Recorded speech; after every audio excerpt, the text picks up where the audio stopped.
मुंबईतील प्रभादेवी येथील प्रसिद्ध सिद्धिविनायक मंदिरात जेवण बनवत असताना झालेल्या अपघातात 29 वर्षीय तरुणाचा दुर्दैवी मृत्यू झाला।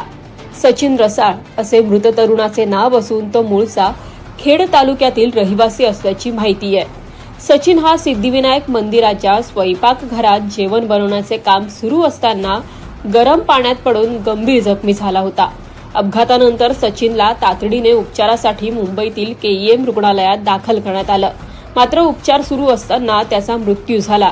या घटनेला आता 4 दिवस उलटलेत। या घटनेनंतर सिद्धिविनायक मंदिर ट्रस्टच्या कारभारावर आणि स्वयंपाकघरातील सुरक्षा व्यवस्थेवर प्रश्न उपस्थित केले जात आहेत। मृतांच्या कुटुंबियांना अद्याप आर्थिक मदत देण्यात आली नसल्याचा मुद्दाही समोर आलाय। 12 तारखेला त्याचा मृत्यू झाला। काहीतरी प्रसादाचं पाणी तापवत होतो, ते त्याच्या अंगावरती पडला। 60% तो भाजलेला। परंतु अशी शोकांतिका आहे की सिद्धिविनायककडे प्रॉपर त्यांना हॉस्पिटलमध्ये नेण्यासाठी माणसं नव्हती, अँब्युलन्स नव्हती। तर त्या कर्मचाऱ्यांनी केममध्ये त्याला नेला। केममध्ये थोडा हलगर्जीपणा झाला। तोच जर त्याला प्रायव्हेट हॉस्पिटलमध्ये कुठेतरी चांगल्या ठिकाणी नेला असता तर तो वाचला असता। आज एकुलता एक मुलगा त्या घरातला तो आज अचानक 24 वर्षाचा मुलगा दुर्दैवी मृत्युमुखी पडला। याला जबाबदार कोण हा प्रश्न आम्ही डीसीपी कडे आता विचारणार। माझं तर मत आहे की जो पण प्रशासन आहे त्यांचा जो वचक आहे त्या एखाद्या ठिकाणी सुरक्षितता पाहिजे त्या ठिकाणी सुरक्षितता ठेवली नाही। त्यांचं लक्ष पूर्ण बाहेर कधी फंड येतो आणि कधी त्याच्यावरती वचपा काढतो या उद्देशाने सध्या काम करतात। त्यांना वाटते की यांना बोलणारा कोण नाही। आता आम्हाला समजलं, आज समजल्यावर उद्यापासून आम्ही त्याच्यावरती कारवाई करणार आहे।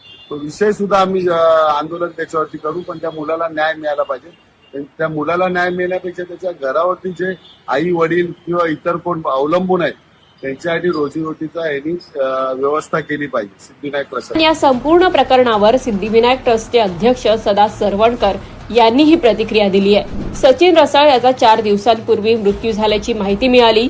जेवण बनवत असताना हा अपघात घडल्याचंही सदा सरवणकर यांनी सांगितलं।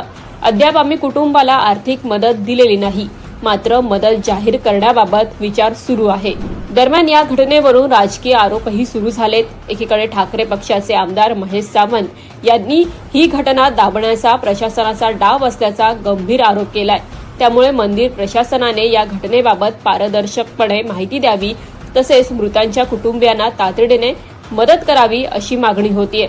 दरम्यान हा अपघात नेमकं कोणत्या परिस्थितीत झाला आणि यामध्ये सुरक्षेच्या नियमांचं पालन झालं होतं का याबाबतही प्रश्न उपस्थित होत असून या प्रकरणाची सविस्तर चौकशी होण्याची मागणी केली जातेय।